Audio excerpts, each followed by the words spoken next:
बड़ी बेटी साक्षी को ब्लड कैंसर हो गया था। उसे बचाने के लिए मां ने एक मुश्किल फैसला लिया। उन्होंने अपनी छोटी बेटी अनन्या के शरीर को इलाज के लिए इस्तेमाल करना शुरू कर दिया। जैसे ही अनन्या पैदा हुई, उसका कॉर्ड ब्लड साक्षी को ट्रांसफर किया गया। इसके बाद एक एक करके उसके स्टेम सेल्स, बोन मैरो और व्हाइट ब्लड सेल्स निकाले गए। अब तक अनन्या को 8 बार मेडिकल प्रोसीजर से गुजरना पड़ा है। 6 साल की उम्र में उससे न्यूट्रोफिल्स लिए गए और 9 की उम्र में बोन मैरो। अब जबकि साक्षी की किडनी फेल हो गई है, मां फिर से चाहती है कि अनन्या अपनी एक किडनी दे दे। अगर कभी साक्षी की तबीयत बिगड़ती है, अनन्या को तुरंत खुद को सर्जरी के लिए तैयार रखना होता है। हर सर्जरी के बाद का दर्द, इन्फेक्शन और थकावट उसे डराते हैं, लेकिन मना करने का हक उसके पास है ही नहीं, क्योंकि उसके हर मेडिकल डिसीजन को माँ बाप की मंजूरी मिली हुई होती है। सालों पहले एक सुबह माँ को साक्षी की पीठ पर एक नीला निशान दिखा। टेस्ट करवाया गया और पता चला कि उसे अक्यूट ल्यूकीमिया है। उसका बचना तभी मुमकिन था जब बोन मैरो ट्रांसप्लांट हो पाता, लेकिन परिवार के किसी सदस्य का मैच नहीं मिला। डॉक्टर्स ने एक ऑप्शन रखा, आईवीएफ के जरिए एक ऐसा बच्चा पैदा किया जाए जिसका जेनेटिक मैच 100% हो। कॉर्ड ब्लड से ल्यूकेमिया का इलाज बेहतर तरीके से किया जा सकता है। मां ने बिना देर किए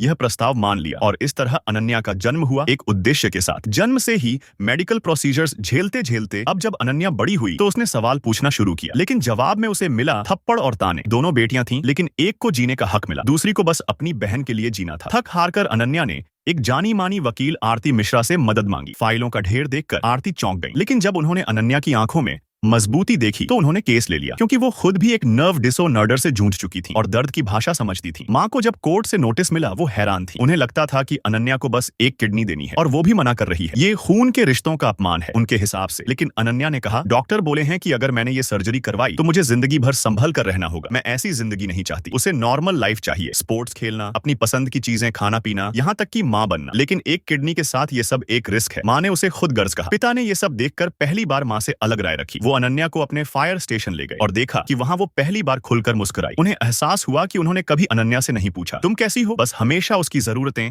साक्षी के लिए तय की। साक्षी की हालत दिन ब दिन बिगड़ रही थी। मां ने फिर से दबाव डाला कि अनन्या किडनी डोनेट करे, लेकिन अब अनन्या तैयार नहीं थी। केस कोर्ट में चला गया। वकील आरती ने कोर्ट में सवाल उठाया, क्या एक 5 साल का बच्चा सर्जरी की कॉम्प्लिकेशंस को समझ सकता है? मां के पास कोई जवाब नहीं था। दरअसल मां कभी खुद वकील थीं, लेकिन बेटी की बीमारी के बाद सब कुछ छोड़कर हाउसवाइफ बन गई। उन्होंने साक्षी के लिए सब कुछ किया, घर की साफ सफाई से लेकर खाना तक सब बैक्टीरिया फ्री बनाया। लेकिन इसी सब में उन्होंने अनन्या और बेटे करण को लगभग भुला दिया। करण को बचपन में बोर्डिंग भेज दिया गया और किसी को पता तक नहीं कि उसे पढ़ने में दिक्कत है। वो डिसलेक्सिया से जूझ रहा है। साक्षी को पता था कि उसके पास ज्यादा वक्त नहीं है। उसने अपने जीवन के खास पल एक स्केचबुक में समेट लिए थे, जहां उसने माना कि सबसे बड़ी नाइंसाफी अनन्या के साथ हुई। साक्षी को प्यार हुआ था टाइलर नाम के एक लड़के से, जो खुद कैंसर से लड़ रहा था। दोनों एक दूसरे का सहारा बने, लेकिन एक दिन टाइलर हमेशा के लिए चला गया। साक्षी टूट चुकी थी। उसने खुदकुशी की कोशिश की, लेकिन अनन्या ने उसे बचा लिया। तब से दोनों के बीच एक अघोषित वादा बन गया, साइलेंट